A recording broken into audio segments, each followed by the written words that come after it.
Hi, this is Robert Wilkins, aka Basketball Tall, also your BT dispatcher, bringing you news and commentary with a different flavor. Headlines of today by the New York Times. At least one dead and 9 wounded in Michigan church shooting. The police said they believe a gunman set fire to a Mormon church and that more victims may still be inside. They said officers shot and killed the attacker. Wow. What's coming of our world today, especially our country? Well, let's read further. A man drove his vehicle into a Michigan church and then opened fire, killing at least one person, investigators said. At least 10 people are shot, and investigators believe the gunman set fire to the church before dying in an exchange of gunfire with officers. Investigators believe more victims may still be inside the structure, a Church of Jesus Christ of Latter-day Saints building in Blanc, Township, Michigan. The township's police chief, William Rainey, said congregants were inside attending services at the time. Ooh, inside the church. Wow, hundreds of people. Let's continue on. The fire has been extinguished, Chief Rainey told reporters. We do believe that we will find additional victims once we have that scene secure. Investigators did not release the identity of the gunman or describe a possible motive for the shooting at the church, about 7 miles southeast of Flint. Chief Rainey said additional information would be released later. Here's what to know. A sudden attack. The shooting happened just before 10:30 a.m., investigators said. Paul Kirby, who was inside the church at the time, said he heard what sounded like an explosion, then saw a man get out of his truck and open fire with a rifle. A bullet went through the glass door beside him, and a piece of strap hit his leg before he ran inside to find his family and get them away from the scene. The scariest I've ever been, he said. I think we will all find that very frightening. Someone burst through with a vehicle, then get out with a rifle and start shooting people. And not just that, set the church afire with hundreds of people inside. How demonic is that?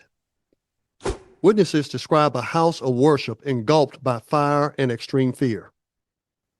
You know, things have gotten so bad. It's like we're in a living hell. It's like a nightmare, but it's real. People are getting shot, property is being burned, and all sorts of harsh words coming about left and right. When will it ever stop? Who's next? Because we know it's going to be a next.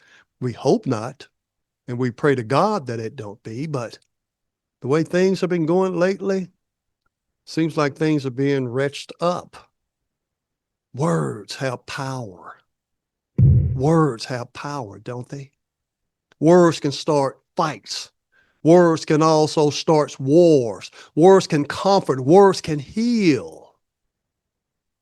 But when we keep on stoking the flame, dispersing hate, not showing love for one another as, our Christianity tells us to, and we're in such a nation of divide like we've never seen since prior civil rights.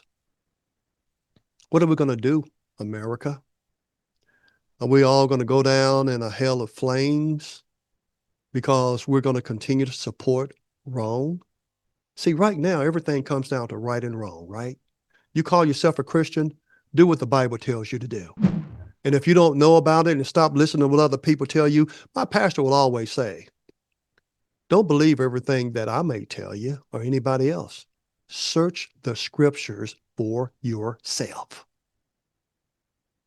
But we go along so often what people tell us and what people say, and we don't know what the truth is.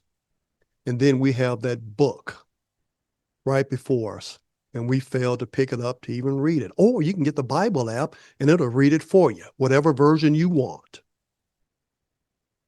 Robert Wilkins, your BT dispatcher.